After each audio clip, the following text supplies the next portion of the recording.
bon, je vois que c'est bientôt l'heure de dîner, je vois. Et donc vous êtes tous intéressés pour connaître le menu. Alors, Soleil Vert, que mangerons-nous en 2050? Un menu alléchant. Et pour en parler du film, mais aussi de ce qu'on va manger dans quelques années, j'ai avec moi deux auteurs et deux scientifiques.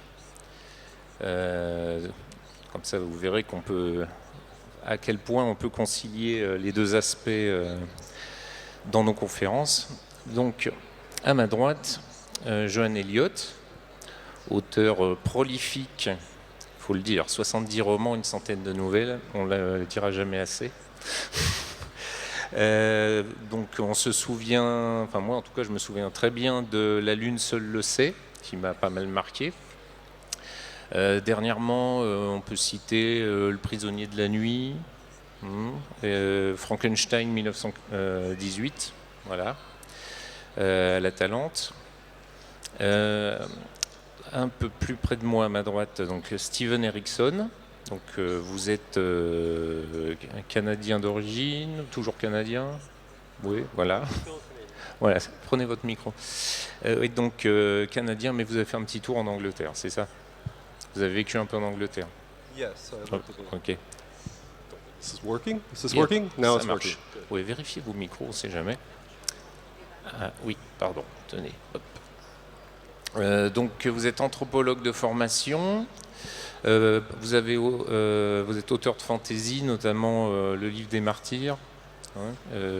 Bon, on a pu vous voir en dédicace à 16h30, mais vous y serez de nouveau en dédicace demain à 16h.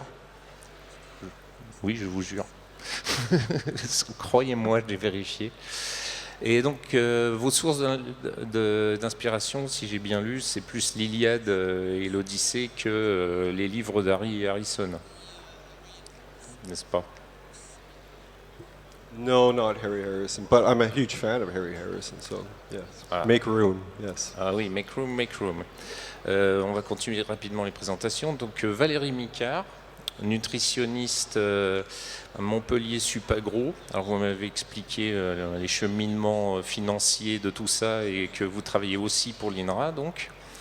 Donc avec vos travaux sur les protéines végétales, vous vérifiez les interactions entre protéines de légumineux et de céréales, c'est ça? Ok, donc qui pourra peut-être nous donner des alternatives à la viande humaine. Et ensuite, Chantal Lemoyle, éminente économiste à l'INRA, entre autres, puisque vous avez été aussi consultante à l'OCDE, administratrice, j'ai vu aussi. C'est le nom du poste, d'accord. Ça ne veut pas dire grand-chose. Oh, je suis sûr que si. Et chercheur invité au Potsdam Institute. Alors vous avez notamment assez récemment dirigé la rédaction d'un rapport sur l'alimentation en 2050, avec donc différents scénarios. Rassurez-moi, le scénario Soleil Vert, il y figure ou pas? Non. Bon, donc vous voyez, normalement vous devriez sortir de là pas trop angoissé. Hein, j'espère, on ne sait jamais comment ça peut tourner tout ça. Alors, parlons un petit peu juste du film pendant 5 minutes. Bon, vous l'avez tous vu, certains très très récemment. Qu'est-ce que ça vous a inspiré? Est-ce que ça vous a marqué? Johan, si tu peux... Oui, alors la première fois que j'avais vu le film, c'était à la grande époque de la VHS, et donc j'étais jeune adolescent, et ce qui m'avait frappé, c'était pas tant en fait le thème de la surpopulation et de la famine induite, et donc de la solution trouvée par la société Soylent, donc les fameux soleils verts, mais c'était le fait qu'un futur pouvait être aussi sale, aussi crasseux. Il transpire tout le temps, il fait très chaud. Et j'ai revu il y a quelques jours le film pour constater ça. Effectivement, Charlton Heston confirme à un moment qu'il fait 32 degrés, c'est la température moyenne. Voilà. Et la deuxième chose, en revanche, ce qui m'a refrappé en le revoyant tout récemment, c'est quelque chose, bon, juste faire une petite parenthèse, ça n'a rien à voir avec notre débat, mais c'est qu'en fait, le film, alors, contrairement au livre, je suppose, moi j'avoue que je n'ai jamais lu le roman de Harry Harrison, donc peut-être qu'on me détrompera, mais dans le film, en fait, on file la métaphore sur la Shoah. Edward G. Robinson est juif, il fait plusieurs allusions au fait que Dieu a abandonné les hommes. Et puis, il y a des scènes qui sont typiquement des scènes qu'on trouve dans la littérature concentrationnaire. Je vais citer juste un exemple. Il y a une scène qui paraît anodine comme ça dans le film, mais qui est très belle, qui est très émouvante. À un moment, Charlton Heston va voler une petite cuillère dans un appartement qu'il visite pour son enquête. Il vole une petite cuillère sur laquelle il y a des résidus de confiture de fraises. Et il l'attend ensuite plus tard donc à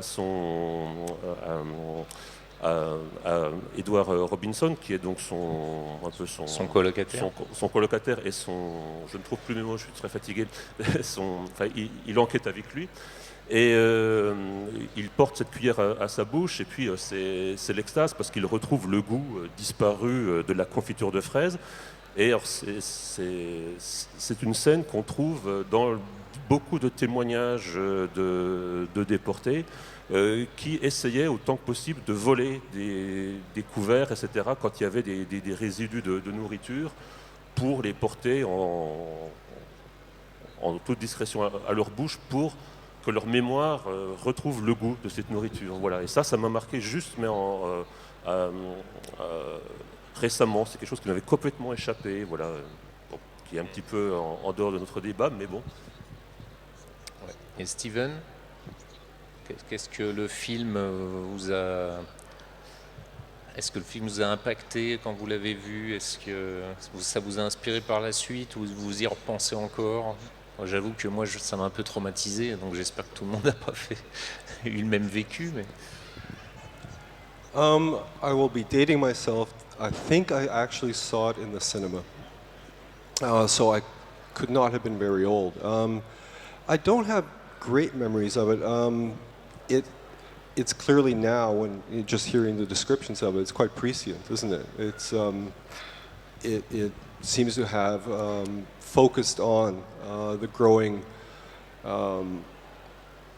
issue or the stress that's underlying our modern civilization and the global civilization, which tends to be the one aspect of, for example, climate change, which is really not addressed.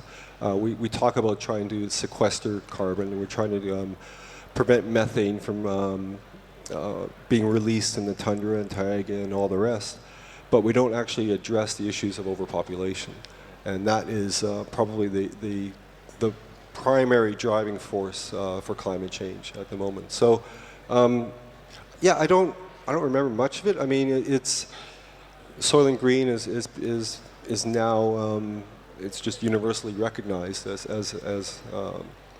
a particular subject. So kudos to the writer of the novel to have actually created something that's going to be pretty much timeless.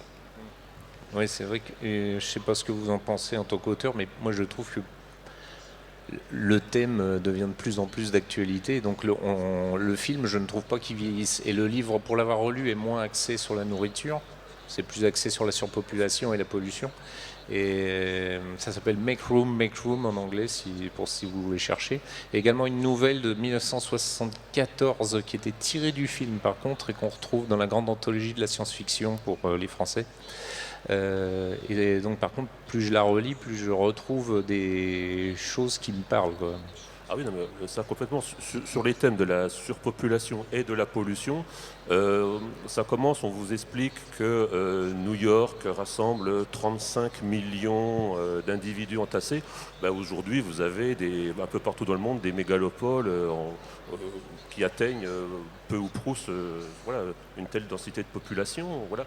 la pollution, il suffit de regarder n'importe quelle grande capitale dans le monde, enfin n'importe quelle grande conurbation, et voilà, et vous avez ces nuages permanents de population. À ce titre-là, la réalité a dépassé déjà la fiction qui est présentée dans le film. Super, on y est presque. Alors Valérie, vous êtes très récemment spectatrice de Soleil Vert, hein, la semaine dernière, c'est Oui, ça? voilà. Merci d'avoir travaillé pour préparer la table ronde. J'avoue que j'ai regardé le film que la semaine dernière, voilà, donc c'était effectivement l'occasion. J'ai pas été plus angoissée que ça, bien que on y reconnaisse quand même toutes les inquiétudes de la société actuelle, bien sûr. Des choses un peu surprenantes, mais on ne va pas débattre de ça, c'est le statut de la femme. C'est vraiment intéressant. On pourrait faire un jour une table ronde sur le statut de la femme dans Soleil Voilà. Vert, parce que on en a parlé à midi, Ouais. ça peut aller loin, mais genre, Qui comme est ça va loin, voilà, on va pas. voilà, qui est un mobilier dans le film, mais bon, mais qui détient aussi la connaissance sur l'aliment et la manière de cuisiner, donc c'est pas inintéressant quand même. Voilà. Et au niveau de la nourriture, oui, c'est pas très appétissant, c'est sûr, hein. Ce sont des espèces de biscuits qui ont l'air tout sauf moelleux. On apprend ensuite que c'est de la chair humaine. Alors, je vous rassure, on n'est pas du tout, par contre, là, sur des choses sur lesquelles on travaille à l'heure actuelle. C'est un démenti formel, donc on peut se méfier. Complètement ou... formel. Ouais, d'accord. Méfiez-vous, c'est peut-être pas vrai. Voilà. Donc, et même, j'irai plus loin, on ne se nourrit pas actuellement des personnes âgées. On va dire qu'on va plutôt essayer de les nourrir correctement, puisque on est une société vieillissante, hein, ici en France notamment.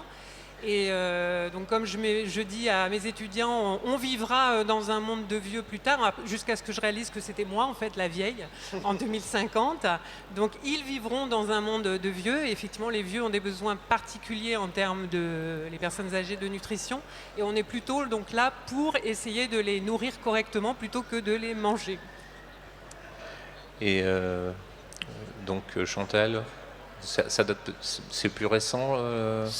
J'avais en fait vu le film pas en entier il y a quelques années, et du coup pour cette table ronde, je l'ai revu la semaine dernière également.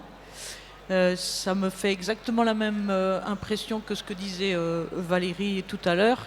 Il y a beaucoup de choses dans le film qui rappellent les questionnements d'aujourd'hui. C'est-à-dire, ce qui m'a frappé, moi, c'est aussi la surpopulation, la chaleur, donc qui fait penser au changement climatique. C'est deux tendances lourdes qui vont avoir des impacts très forts sur qu'est-ce qu'on mangera demain, ou qu'est-ce qu'on devrait manger demain, pour éviter justement de tomber dans un piège, disons, technologique, écologique, économique, enfin dans la crise, quoi. Et ce qui m'a ému, c'est la scène du foyer où on voit Charlton Heston qui regarde son ami mourir, et à qui on montre des images de la nature comme elle était avant. Et on voit ses yeux émerveillés. C'est juste de la nature que nous, on peut voir encore, c'est-à-dire des montagnes, des chamois dans la montagne, la rivière qui coule.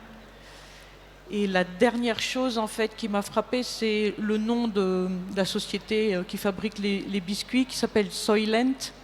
Soy, c'est S-O-Y, qui fait penser tout de suite au soja, soybean, qui est un grand produit qu'on mange pas directement, mais qu'on mange beaucoup via la viande que l'on mange, puisque la viande que l'on mange, elle est élevée avec du soja.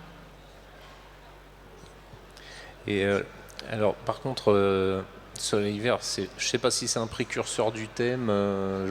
Il n'y a rien qui me vient de plus ancien, mais je ne suis pas un puits de science comme certains au niveau science-fiction. Par contre, on a d'autres thèmes, d'autres films ou livres qui ont abordé des thèmes du même genre La Route, qui est assez cauchemardesque dans le genre. Il y a peut-être des intermédiaires, des références qui vous viennent. Après, on parlera plus science, je vous rassure. Alors, honnêtement, non, et j'avais réfléchi à la question quand on avait préparé, mais peut-être le public pourra aussi nous citer d'autres choses, mais J'ai pas trouvé de roman ou de film marquant qui aborde vraiment directement ces thèmes-là. Alors, il y a sans doute des scènes ici ou là dans les films, évidemment. mais dans l'alimentation un peu spéciale, je repensais par exemple à La Nuit des Temps, où on a pour ceux qui ne l'auraient pas lu, mais je pense qu'on vous serez pas très nombreux dans la salle. On sort de la glace des humains qui sont là depuis je ne sais plus combien de centaines de milliers d'années, et dont l'unique survivante ne mange que des gélules chimiques produites par une machine magique qui sort des gélules nutritives. Ça non plus, vous l'avez pas en magasin? Non, on ne l'a pas encore. Non pas que les molécules n'existeraient éventuellement pas, mais le concept de manger donc des molécules dans une capsule, bon, ça peut faire penser aux compléments alimentaires, hein, par exemple, tout simplement, qui pour nous ne relèvent pas de l'alimentation, mais plus, on va dire, de la pharmacie, en fait, de l'industrie pharmaceutique. Donc non, on n'est pas non plus parti là-dessus. On n'aura pas probablement de mange-machine, parce que je crois que ça s'appelait un peu comme ça, voilà. Ouais. C'était la mange-machine, voilà. Mais par contre, ça fait appel quand même à ce que les scientifiques essayent de faire à l'heure actuelle, c'est de comprendre les effets des molécules sur l'organisme. Et visiblement, cette héroïne, d'il y a 900 000 années, je crois, quelque chose comme ça, connaît chacune des molécules qui vont avoir un effet sur son corps. Et je dirais peut-être qu'on est plus là-dessus, sur cette connaissance, cette acquisition de connaissances sur l'effet des molécules, de l'association des molécules entre elles, dans un aliment, dans ce qu'on ingère, certains même au niveau de la diète, hein, au niveau du repas, au niveau de plusieurs repas, pour savoir un peu ce que ça fait à notre organisme à court terme, juste après un repas, à plus long terme, sur quelques mois, et puis un jour on arrivera à savoir effectivement sur plusieurs années. Et du coup, c'est le centre de vos recherches actuellement sur les légumineux et les céréales, c'est ça? Oui, alors en fait, les chercheurs le font sur tout un tas de modèles alimentaires. Donc il y en a qui travaillent sur la viande, il y en a qui travaillent sur le lait, par exemple, les laits infantiles, les yaourts, etc. Et donc moi, c'est plus particulièrement sur les mélanges céréales légumineuses. Mais on peut le décliner, ces connaissances-là, sur tous les modèles d'aliments qu'on consomme régulièrement, donc en France ou dans d'autres pays. D'accord. Il y a des images peu ragoûtantes qui circulent, mais à un moment, vous avez peut-être vu des spaghettis colorés. Donc ça, c'est votre production, pas les chips. Hein. Mais donc les spaghettis colorés, les verts sont tout à fait anodins, on est d'accord? Alors, ils sont tout à fait anodins, c'est fait 100% avec des légumineuses. Donc que vous connaissez tous, des lentilles vertes, des lentilles corail, des fèves, on a du pois chiche. Voilà. Et la couleur de la pâte, en fait, dépend de la nature de la légumineuse qu'on met dedans, en fait. Voilà. Et ça, c'est un développement... Enfin, j'ai cru en voir dans le commerce, ces choses-là. Il y en a très récemment dans le commerce, alors qui n'ont pas été faits avec ce brevet-là, en fait, qui est un brevet effectivement INRA, donc elles ne sont pas fabriquées avec exactement dans les mêmes conditions de fabrication. Nous, on a beaucoup travaillé pour avoir des produits qui tiennent énormément à la cuisson, et qui sont sans rien dedans. Donc il y a la légumineuse et de l'eau, voilà. Et on la travaille pour qu'elle ait surtout une qualité de tenue à la cuisson, puisque c'est ce que le consommateur, il y en a peut-être certains d'entre vous qui les ont goûtées, celles qui sont dans le commerce, qui se délitent un peu à la cuisson. Et bon voilà, les gens trouvent du coup qu'elles sont farineuses. Voilà, le produit n'est pas encore assez, à mon sens, n'a pas atteint une qualité qui visiblement satisfait les consommateurs à l'heure actuelle. Mais c'est pas un souci, quoi. Bon, on reviendra dessus après, parce que je pense que l'aspect... c'est intéressant d'avoir votre avis, Chantal. Enfin, un petit résumé du rapport que vous avez dirigé récemment, qui donne des scénarios pour 2050. Donc si vous pouvez nous en parler un petit peu. Alors oui, ce qu'on a fait, c'est ce qu'on appelle une prospective. Donc je ne sais pas si vous connaissez un petit peu ce genre d'exercice. Il y a deux types de prospectives. La première, c'est explorer les futurs possibles d'un système. Ici, on parlait des systèmes alimentaires mondiaux. Et on était très centré sur l'utilisation de la terre. C'était notre point d'entrée, en fait. Comment on utilise le nombre d'hectares disponibles sur la terre pour produire l'alimentation sans remettre en cause les ressources, enfin sans abîmer les ressources. Ça, c'est le premier type de prospective. Et le deuxième type de prospective, c'est plus quelque chose de normatif, c'est-à-dire il y a un futur qu'on pense souhaitable, et là, on va s'intéresser aux différentes trajectoires pour y arriver. Et en pratique, en fait, comment on fait? On réunit des experts et on les fait réfléchir plusieurs fois. La première fois, on les fait choisir les déterminants du système. Donc nous, on a travaillé sur la situation macroéconomique globale, c'est-à-dire est-ce qu'il y a beaucoup de croissance, pas beaucoup de croissance, est-ce qu'il y a beaucoup de population, pas beaucoup de population, des choses comme ça. Est-ce qu'on est plutôt dans des périodes géopolitiques calmes ou agitées? On a travaillé sur le climat, donc avec plusieurs scénarios de changement climatique. On a travaillé sur les régimes alimentaires, donc avec plusieurs types de régimes alimentaires différents sur lesquels je pourrais revenir. Et puis ensuite, on a travaillé sur les façons de produire, donc sur les systèmes de culture, les systèmes d'élevage. Donc est-ce qu'on reste dans les systèmes conventionnels actuels d'intensification ou est-ce qu'on change de système, on va plus vers ce qu'on appelle l'agroécologie, voire l'agriculture biologique. Et on a travaillé sur la relation entre le rural et l'urbain, qui est quelque chose d'important en fait, puisqu'en fait les régimes alimentaires sont quand même liés aux endroits où les gens vivent, c'est-à-dire avec des régimes totalement différents si vous êtes un urbain ou un rural. Chez nous, ça s'estompe, mais dans les pays en développement, c'est encore très, très marqué la différence. Et on regarde ce qui s'est passé sur tous ces déterminants-là pendant les 40 dernières années. Et puis on essaye de projeter ce qui va se passer dans les 40 suivantes, en essayant de mettre en relief ce qu'on appelle les signaux faibles, c'est-à-dire par rapport aux tendances lourdes, quels sont les signaux qu'on voit apparaître dans les sociétés qui peuvent faire croire qu'on va peut-être changer de trajectoire. Donc un signal faible pourrait être par exemple la montée du véganisme dans les sociétés occidentales. C'est ce genre de petits signaux sur lesquels on travaille. Et puis une fois qu'on a tout ça, on fait des hypothèses d'évolution de chacun des déterminants et après on les met ensemble pour faire des scénarios. Voilà. Et nous on est arrivé à 5 scénarios et pour aller vite et pour résumer, il y en a 2 qui ont beaucoup des caractéristiques qu'on peut voir dans Soleil Vert. C'est-à-dire, il y en a un, il s'appelle métropolisation. C'est en fait le scénario qui poursuit toutes les tendances actuelles sans que personne n'intervienne pour changer les choses. C'est-à-dire, en fait, c'est une société où tout le monde va s'agglutiner dans les villes, une société où il y a pas mal de croissance, où la technologie est très importante, parce que ça, c'est un élément, en fait, moi je trouve, qui un peu scinde le monde en deux. Il y a ceux qui croient en la technologie, c'est-à-dire que la technologie va toujours résoudre tous les problèmes. L'homme trouvera une technologie pour régler les problèmes de pollution, de changement climatique, etc. Donc c'est pas la peine de changer. Donc c'est ce genre de scénario. Et où en fait les gens, la transition nutritionnelle qui est en cours actuellement, donc transition nutritionnelle, vous m'arrêtez parce que je peux être très longue. Pour l'instant ça va Transition encore. nutritionnelle, c'est quand les sociétés s'enrichissent, les populations s'enrichissent. En fait, il y a plusieurs étapes. Ils changent de régime alimentaire. La première étape, c'est ils vont commencer à substituer les protéines végétales par des protéines animales. Donc on commence à manger beaucoup plus de produits animaux.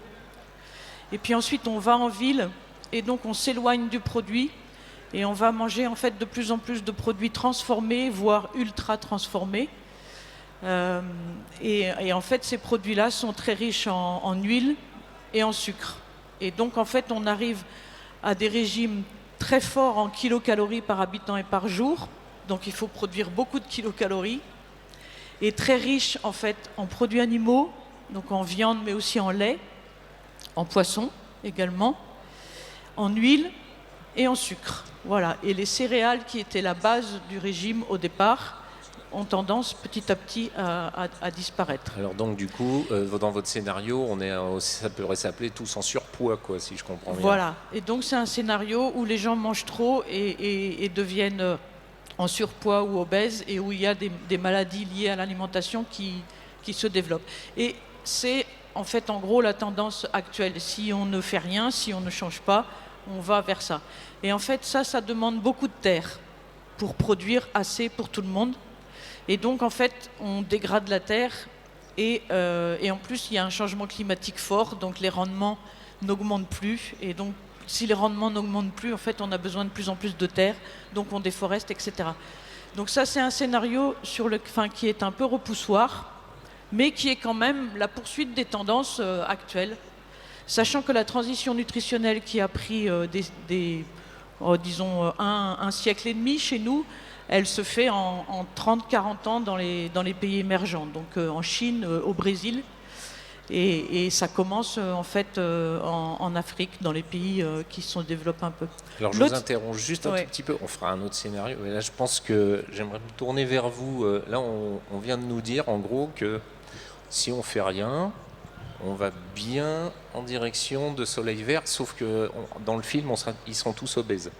Voilà, donc est-ce que les auteurs peuvent réagir là-dessus? Ça vous évoque quoi? Et j'ai bien aussi remarqué, vous n'êtes pas technophobe, hein, mais la remarque sur si on continue en croyant toujours que la technologie est là pour nous, on va se prendre le mur. Hein. Qu'est-ce que ça vous évoque?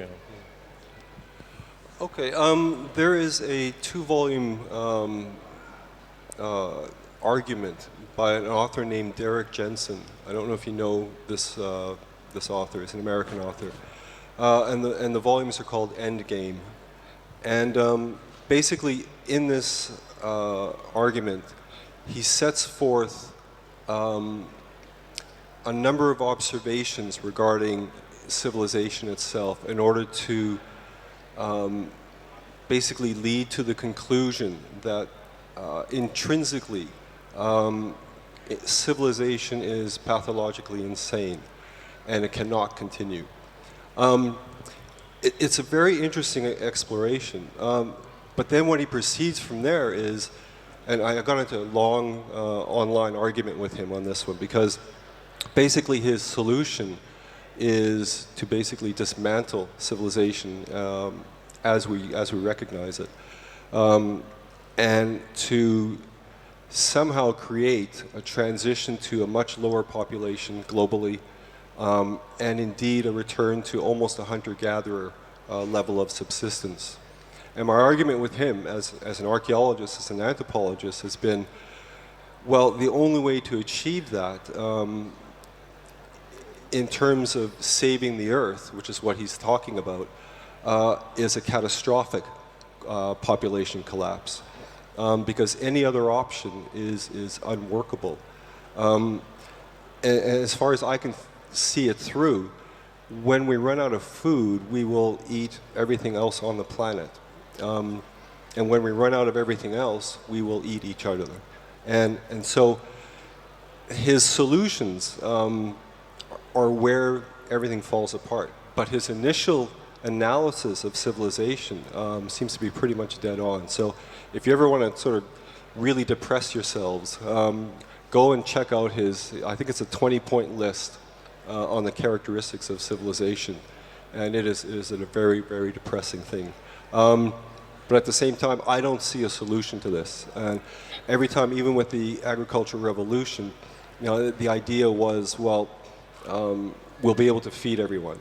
But then, of course, the population increases, which always puts pressure. So instead of actually addressing the issue of population, we just address the issue of finding more land to clear in order to plant more crops, in order to feed more people.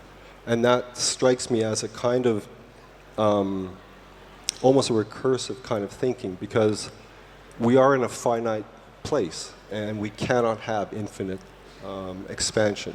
But our civilization is driven by that, and our economies are driven by that. Joanne? Oui, oui, alors oui, si on se réfère effectivement à ce modèle-là, qui est quand même, hélas, celui du moins dans lequel on est encore enfermé. Donc oui, notre futur sera un mélange, donc si j'ai bien compris, à la fois de Soleil Vert et de Wall-E, quoi, quelque part. Oui, oui, c'est effectivement encourageant, mais bon. Alors, en tant qu'auteur de science-fiction, alors qu'est-ce qu'on pourrait imaginer pour se tirer là? Bon, il faudrait déjà quand même un sacré changement de paradigme et d'état d'esprit. Bon, mais pour moi, la part de la science-fiction est plutôt là. Imaginons que vraiment un jour ce changement d'état d'esprit puisse avoir lieu. Mais est-ce qu'on sera en mesure techniquement, de résoudre le problème? Alors, parmi les pistes qui pourraient être évoquées, mais là, ce sera aux scientifiques de me confirmer si c'est une utopie aujourd'hui ou une réalité de demain. Il y a quelques années, avaient eu lieu des expériences pour produire de la viande de synthèse. Est-ce que ça, c'est une piste qui est prometteuse pour l'avenir? Est-ce que ça ne va pas poser d'autres problèmes de matières premières? Je ne sais même pas comment ça se fait, d'ailleurs. L'occasion de m'expliquer à partir de quoi on produit de la viande de synthèse. Est-ce que ça pose aussi des questions d'énergie? Ça, je ne sais pas. Ça nous avait fait rire quand on avait préparé le débat tout à l'heure. Il y a quelques années, une expérience japonaise, je crois, avait essayé de reproduire de la viande à partir d'excréments humains. De la boue d'épuration, en fait. Oui, de la boue d'épuration. Enfin bon, la provenance étant la même, ce que quelqu'un avait très poétiquement baptisé dans mes souvenirs le caca burger. Voilà. Je vous laisse imaginer. Alors là, est-ce que c'est une voie possible aussi? Je n'ose imaginer concrètement comment on pourrait mettre en scène ce genre de choses dans un texte, dans une histoire. Mais enfin voilà, des pistes qui sont, au-delà de l'aspect comique, explorées parfois par la science, mais est-ce que ça suffira à l'échelle globale? J'avoue que j'ai de gros doutes, mais... Chandelle, est-ce que vous aviez retenu le caca burger dans vos options? Non? Non, nous, on n'a pas retenu ça. Nous, les experts, en fait, n'ont pas retenu ça. Je sais pas pourquoi. Peut-être parce qu'ils imaginent qu'à 2050, ce ne sera pas encore possible de le faire à grande échelle. Bon, je sais qu'il y a des recherches dessus. Moi, je ne connais pas vraiment. Peut-être que Valérie sait un peu plus que moi. Je ne sais pas comment on fait de la viande in vitro. Je vais me faire mousser 5 minutes, mais ça fait 3 tables de ronde que je fais sur le même sujet. Et j'ai vu donc des gens qui parlaient de synthèse de viande et qui s'estimaient assez sûrs d'eux pour 2050. Alors, personnellement, je ne synthétise pas de la viande. J'imagine que c'est à partir des acides aminés et des protéines qui sont constitutifs du muscle. Personnellement, je ne le vois pas vraiment comme une source de protéines pour le futur. J'ai l'impression quand même que les gens ont vraiment un souhait, en tout cas dans notre société, plutôt d'aller un petit peu vers une diminution de leur apport donc en protéines animales. On peut même dire que le mouvement est déjà un petit peu lancé. Puisqu'on a des baisses de la consommation en fait, de protéines animales en France. Alors je ne dis pas non plus qu'il faut complètement ne plus manger de viande, mais je pense qu'on est plutôt parti à l'heure actuelle vraiment sur plutôt du végétal, des protéines végétales. Alors après, il faudra encore changer beaucoup de choses au niveau culture, et là Chantal pourra intervenir, mais c'est vrai qu'on travaille plutôt sur comment avoir la même efficacité nutritionnelle en associant des protéines végétales entre elles que les protéines de viande qui en fait sont très bien faites pour notre corps. Mais maintenant on arrive à trouver quand même des combinaisons et on est plutôt parti là-dessus. Et donc on a des solutions, en fait ça marche assez bien, et en fait on s'est inspiré, ça nous est pas venu de nulle part, on s'est inspiré en fait de traditions qu'on voit dans le monde entier, dans plusieurs pays, ces associations de céréales légumineuses par exemple sur lesquelles je travaille. C'est pas moi qui ai eu l'idée, dans de nombreux peuples traditionnellement on les trouve dans des plats, voilà. Et c'est pas pour rien en fait, il se trouve que c'est beaucoup plus efficace que de manger que la céréale ou que la légumineuse, voilà. Donc on est parti là-dessus. On aurait d'autres sources protéiques aussi éventuellement. Il y a des gens qui pensent aux algues, on pourrait aller jusqu'aux bactéries. Voilà. Après, il y a des gens qui partent sur les insectes. Oui, c'est un animal aussi. Donc j'ai vraiment l'impression qu'au niveau sociétal, les gens ont envie voilà, d'aller plus vers le végétal. Et puis, voilà, enfin, voilà, donc on n'est pas vraiment sur en tout cas en recherche chez nous à l'INRA, sur cette synthèse de viande, ou alors je ne connais pas la personne, mais voilà, donc non, j'ai pas l'impression qu'on parte là-dessus. Et puis je pense que les gens aussi ont commencé également peut-être à manger, en tout cas dans certaines catégories de population, tout simplement moins également. Voilà, puisqu'on mange trop de calories, c'est absolument pas nécessaire. Voilà. Et quant à la boue d'épuration, ou je ne sais plus quelle, on arrive à fabriquer des tas de choses, mais on est plutôt parti dans ce cas-là sur des matériaux, par exemple, du matériau biodégradable pour tout un tas de produits. Donc, d'accord. Du coup, Chantal, c'est plutôt parmi les exemples moins catastrophistes que vous aviez, enfin les pistes, Oui. c'est plutôt vers ça que vous orienteriez. C'est exactement ça. Alors le scénario qui est plus vertueux, on va dire, s'appelle chez nous healthy en anglais, donc régime sain en français. Donc en fait, tout est basé sur un changement de régime. Et en fait, l'idée, le moteur de ce scénario-là, c'est de se dire, à un moment donné, le surpoids, l'obésité, les maladies liées à l'alimentation coûteront tellement cher aux sociétés, et notamment parce que les gens ils pourront moins travailler, et donc la productivité du travail risque de diminuer. Donc un espèce d'électrochoc comme ça, qui fait que les gouvernements se mettent à coopérer au niveau international.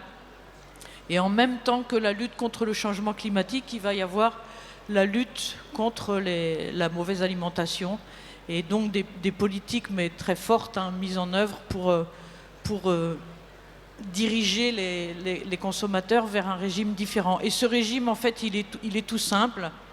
Il est simplement moins riche en kilocalories par habitant et par jour. Donc la solution, c'est vraiment qu'une partie de la population mondiale dont nous sommes partis, dont nous sommes membres, mange moins. Voilà.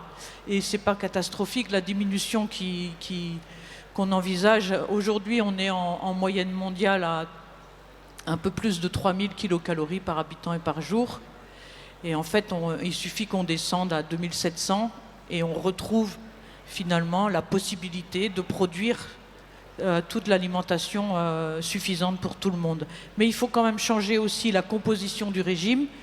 Donc il faut que les gens mangent un petit peu moins de protéines animales, un petit peu plus de protéines végétales. Et dans ces protéines végétales, en fait, il faut, dans ce scénario-là, en fait, c'est ce qu'on a imaginé, remplacer un petit peu de céréales qu'on dit primaires, c'est-à-dire blé, maïs, riz, par des céréales qu'on appelle secondaires, c'est-à-dire retrouver la diversité des céréales qu'on avait avant. Donc l'orge, l'avoine, toutes ces céréales qui commencent à réapparaître dans les boulangeries d'ailleurs, chez nous. Donc c'est un mouvement qui est un petit peu en marche aussi. Et des légumineuses, donc des lentilles, des pois, tout ce qui apporte des protéines végétales. Ça, c'est le scénario qui est un peu plus vertueux. Et en fait, ce genre d'alimentation, donc très diversifiée, en gros, on mange de tout, mais moins, va avec une agriculture très diversifiée, c'est-à-dire avec des systèmes de culture et des systèmes d'élevage qui arrêtent de se spécialiser, puisque en fait, le grand mouvement qu'on a vu depuis la fin de la Deuxième Guerre mondiale, c'est tout le monde produit la même chose. Et en fait, de manière très spécialisée, donc il n'y a plus les rotations comme il y avait avant. Et donc ce genre d'alimentation diversifiée va avec une agriculture qui remet au goût du jour les rotations, et en fait, ça veut dire de l'agriculture un peu plus agroécologique que celle d'aujourd'hui, qui utilise moins d'intrants chimiques. Et donc en fait, ce qu'on voit dans ce genre de scénario, c'est que ça ne sert à rien de s'attaquer à un seul bout du système, puisqu'en fait, il faut que tout bouge en même temps, et c'est pour ça que c'est difficile, en fait. Il faut que tout bouge en même temps, et c'est un système qui est tellement bien huilé, bien fait, et finalement assez efficace quand même, il faut bien le dire, pour produire beaucoup, et ben c'est difficile de changer Ouais. le paquebot, il faut le faire changer de direction. Donc, du coup, enfin là, on voit bien l'optimisme à ma gauche et le pessimisme à ma droite. Mais on est en train de se rejoindre parce que là, vous êtes en train de dire que le train est lancé, il marche bien, mais il y a un mur au bout. Puis il faudrait quand même qu'on change de rail. Voilà. Alors, qu'est-ce que Yeah, vous en pensez, vous? It seems very human-centered, what you're describing. And even when you describe a certain kilocalories per person, that's assuming a stable population? No, it's No. assuming a growing population. What's the maximum population for that scenario? Pour tous les scénarios, en fait, on a décidé d'avoir la même population. Et en fait, on prend les projections des Nations Unies et on est en 2050 à 9,7 milliards maintenant. Parce qu'elles 9,7 changent, billion. ces projections. Okay, so on the one side you've got the necessity to feed human beings. On the other side you've got a value system. And we have a value system now that is increasingly attempting to preserve the wild spaces on this planet. And so those two things seem to be running they're running head on to each other, especially if population grows. So in other words, I can see necessity basically trampling our value system in terms of the rest of the biome, the rest of the mammal species, the rest of the other life forms, fish, insects, all the rest, which are all integral to actually maintaining our entire ecosystem. And so if all of this is surrendered to producing more and more crops, the quality of life would have to go down, wouldn't it? Because we would be then experiencing the loss of all of these species all over the world. I'll speak as an archaeologist. I was standing in 1983 on a pyramid in Guatemala, and this was in the Petén district, in the midst of a civil war and a large migration of refugees who were fleeing the civil war in Guatemala, which was actually all about land, because it usually is about land. And I was standing on the top of this pyramid, and I was trying to imagine what it would have been like 500 years ago, where, as a high priest, I would have been standing on this platform, and I would have looked in every direction and seen nothing but farmland, nothing but farmland. And I would have thought, this is going to last forever. And here I was, 500 years later, standing on this pyramid, seeing nothing but jungle. So that's kind of the perspective that I end up having on this. I mean, there are Roman ports on the north coast of Africa that are 10 miles inland, and this is a primary consequence of intensive agriculture in those regions. The Middle East is primarily denuded for the introduction of domestic, goats primarily, which just eat the plants down to the actual surface of the ground. And so you get a kind of a domino effect in terms of what happens when aspects of a well-balanced natural system are impacted upon. There's whole regions of Utah and Wyoming that are desert now because people killed off all the beaver. And so the connections are not direct. They're not always obvious. But I could just see what it sounds like almost is a kind of a mechanized feeding trough for humanity at the expense of the planet. Is that controversial enough? Yeah. Et donc, qu'est-ce que vous répondez à ça? Parce que je crois que c'est quand même léger. Enfin, les problèmes de terre arable, vous en parlez dans le rapport? Oui, tout à fait, oui. Oui, tout à fait. En fait, il y a plusieurs... comment dire? Je suis d'accord avec ce que vous dites, c'est-à-dire que il y a au moins deux phénomènes qui font que les terres arables elles diminuent d'année en année, parce qu'en fait, il y a une dégradation du fait de l'utilisation trop intensive. Et donc vous dégradez votre sol, ça c'est la première chose. Et puis le changement climatique en fait qui fait que des terres qui étaient arables à un moment ne le sont plus à un autre. Et la région Afrique du Nord, Moyen-Orient en est un bon exemple, c'est-à-dire que c'est un endroit où le changement climatique va encore diminuer leurs ressources déjà rares en terre et en eau, quoi.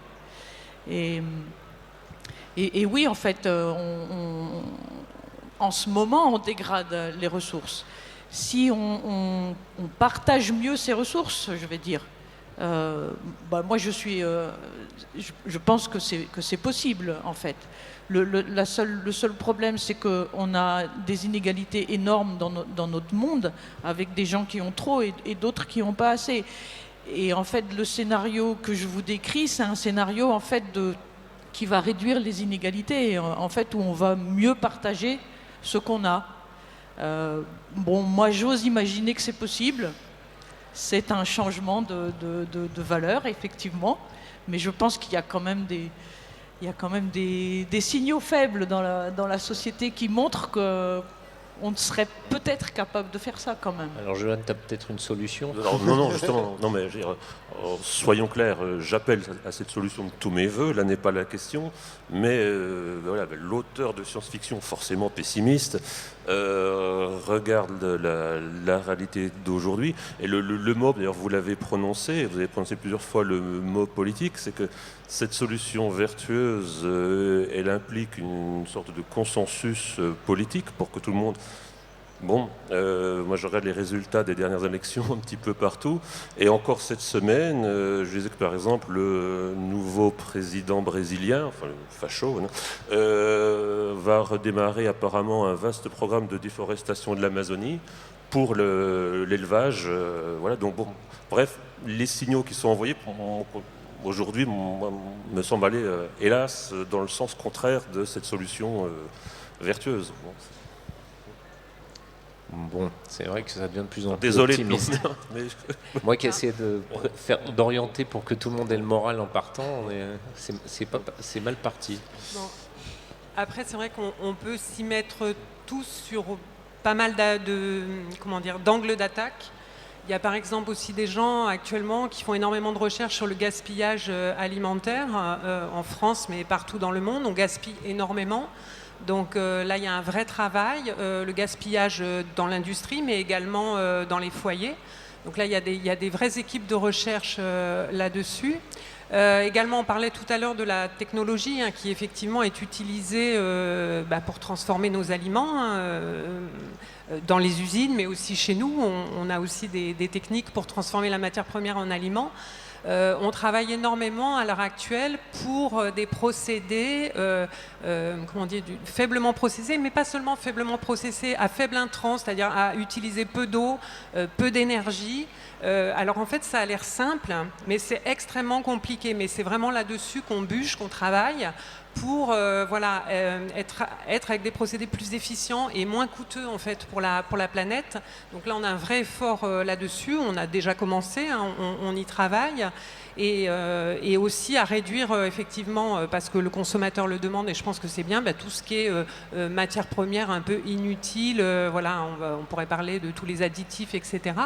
Alors qui ont aussi été mis dans les aliments parce que aussi à l'époque on voulait consommer à tout moment, laisser dans le frigidaire X semaines. Je pense qu'il y a vraiment aussi de notre part, là je parle en tant que consommateur, une vraie question à se poser. Comment on a envie de manger, mais aussi de se comporter avec notre alimentation, parce que ça implique aussi des changements au quotidien. On peut mettre beaucoup moins de choses dans un aliment, mais après, il va falloir aller peut-être faire ses courses plus souvent. Donc, et je pense que la société commence à être prête aussi à ça. Je pense que les gens veulent du changement, font le changement aussi. Et donc nous, on suit également en recherche pour les accompagner et trouver des solutions parce que ça a l'air simple, mais en fait, c'est souvent dans la simplicité que naît la complexité en fait pour nous en recherche, pour se passer de tout ça. Et c'est très intéressant et on débute, mais on y arrive. Alors avant de passer le micro au public, moi j'ai justement une petite question. Là, on est quand même un peu en train de parler occidentaux-centré quand même. Oui. comment on va faire pour convaincre les milliards d'habitants qui, eux, rêvent de manger exactement comme nous, qu'en fait, on a un bon retour d'expérience et qu'il ne faut pas faire ça. Parce que honnêtement, ça va être un peu compliqué. Enfin, moi, je vois pas comment on fait. Si vous avez des idées...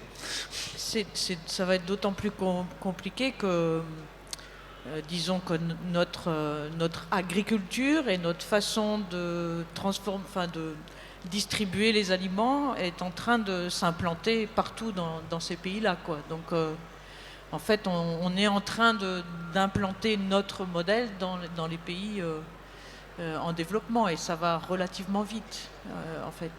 Alors qu'on en change nous-mêmes de modèle, qu'on essaye de changer nous-mêmes notre modèle. Donc, tout à fait.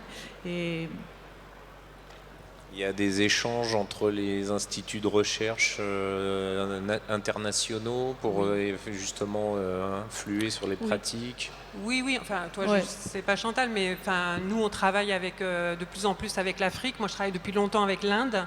Notamment, et qui ont aussi beaucoup de choses à nous apprendre, notamment sur les légumineuses. Donc c'est pour ça que j'ai travaillé avec eux. Et voilà, et sur l'Afrique, il y a beaucoup de projets à l'heure actuelle, notamment au niveau français, mais aussi européen, de recherche qui sont lancés en partenariat donc avec l'Afrique, voilà, pour travailler ensemble en fait sur ces questions d'alimentation, voilà, et justement pas forcément donc sur des modèles qui sont les nôtres en fait. Ok, on va passer le micro pour une ou deux questions. On a été un peu bavard et on a commencé un peu en retard. Je suppose que vous en avez. Hein. Sinon, on peut continuer sans vous. Bonsoir. Je ne vous vois pas. Ah, ok, c'est bon. Bonsoir. Alors, j'ai une question qui est d'ordre moral et psychologique. De mon point de vue, c'est juste strictement meilleur d'arrêter complètement de manger de la viande, du point de vue écologique, autant que du point de vue où on arrête de massacrer des animaux sans nécessité. Comment est-ce que vous pouvez continuer à manger de la viande sans honte? Est-ce que c'est uniquement de la dissonance cognitive ou est-ce qu'il y a quelque chose de plus subtil qui m'échappe? Merci. Bon, après, là, vous êtes plutôt chez des... végétarien friendly. Hein. Le rapport était vraiment axé sur l'agriculture, donc, mais je vais vous laisser répondre si vous avez... Deux éléments de réponse. Le premier, c'est... alors on peut peut-être arrêter de manger de la viande, mais en tout cas les animaux, ils peuvent continuer à être utiles. Et en ce moment, on est en train de lancer un projet sur... qu'est-ce que ça veut dire l'agriculture biologique à grande échelle?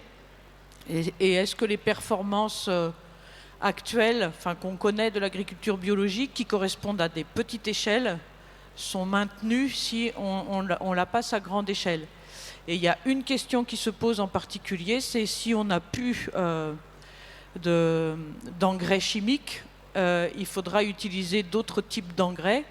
Et où est-ce qu'on va aller chercher l'autre type d'engrais? C'est chez les animaux. Bon, ça veut dire qu'il faut quand même garder des animaux. Ça ne veut pas dire qu'il faut les manger, je suis d'accord.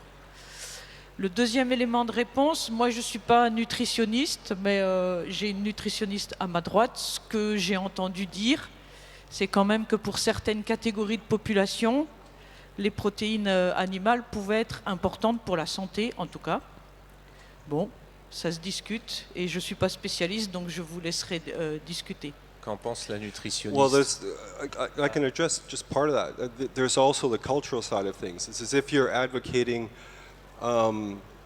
basically making all cultures homogeneous in a sense, or homogeneous, because you've got rural Mongolian cultures that are primarily meat-eating and dairy eating. So how, in terms of cultural self-identity, that's actually one thinks it's a valuable thing in our world to have that kind of diversity. Northern Canada, Inuit, they're primarily meat eaters, simply because the environment provides nothing but meat. So do you want to basically, repopulate them in cities so that they don't eat meat? What of their cultural identity? Tout à fait. Bon, ça marche. Oui, bonsoir, je suis là à votre droite. Parfait, Et merci. merci pour ce beau débat. Moi, je voulais interroger le volet social en repensant à Soleil Vert dans le film. C'est quand même très important quand on voit que le Soylent Green est utilisé pour nourrir en fait les masses populaires les plus pauvres qui vivent dans la rue, qui sont les prolétaires, les démunis. Et on peut aussi à ce sujet mentionner un autre film plus récent, Cloud Atlas, des Wachowski, qui est en dialogue constant avec Soleil Vert jusqu'à le faire des références explicites et qui développe cette thématique de l'anthropophagisme en l'associant toujours à une réflexion sur les classes sociales, sur la domination d'une classe sur l'autre, avec cette phrase qui revient tout le temps, The weak are meat, the strong do eat. Donc les faibles sont de la viande, ce sont les forts qui mangent.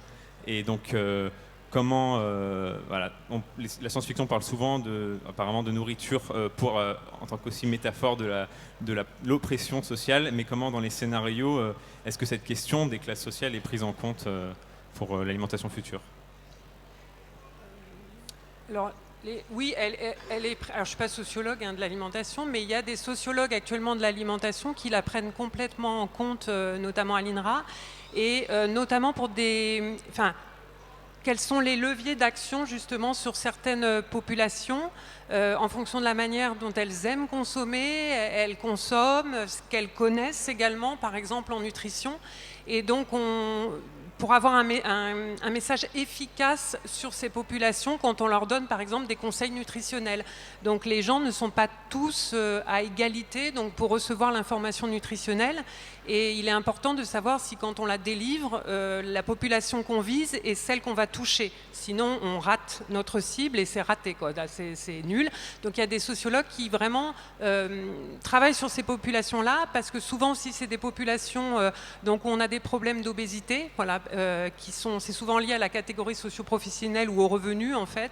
Donc on travaille beaucoup, enfin les sociologues travaillent beaucoup là-dessus, mais vraiment pour essayer d'être efficace, pour aider ces populations-là justement à avoir une meilleure consommation et ne plus aller donc vers toutes ces problématiques d'obésité qui sont préjudiciables bien sûr sur leur santé. Parce qu'après il y a ce problème de grosse inégalité, du coup si vous n'avez pas d'argent, du coup vous êtes gros et donc vous serez en mauvaise santé, enfin en tout cas en France. Et donc oui, bien sûr ils travaillent là-dessus.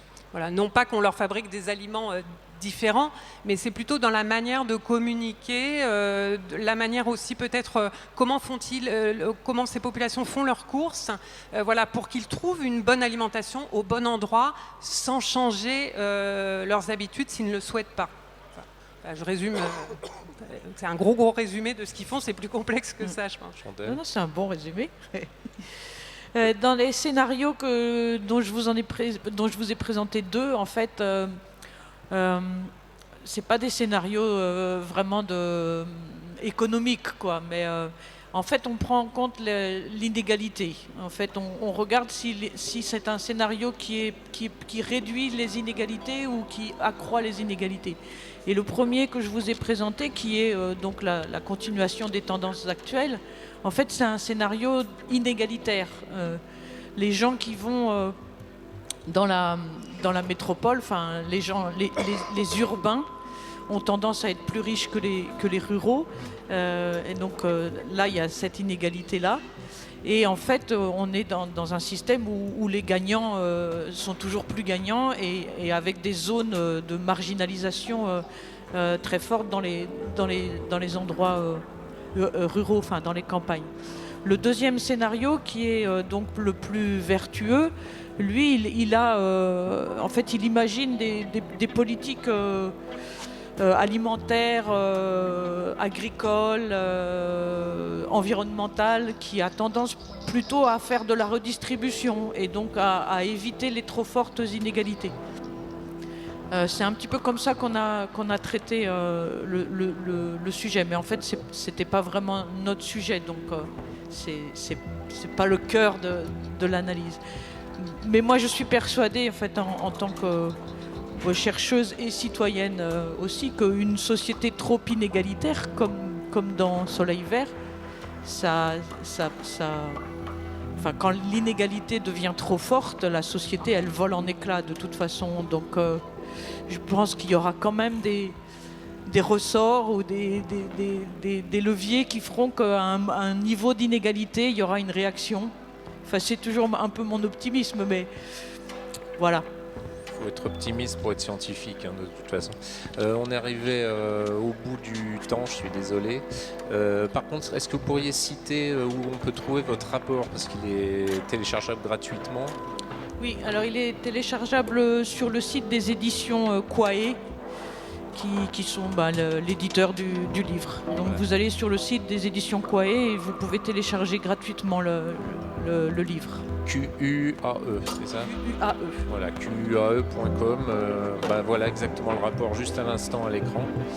N'hésitez pas à le télécharger, il est très accessible.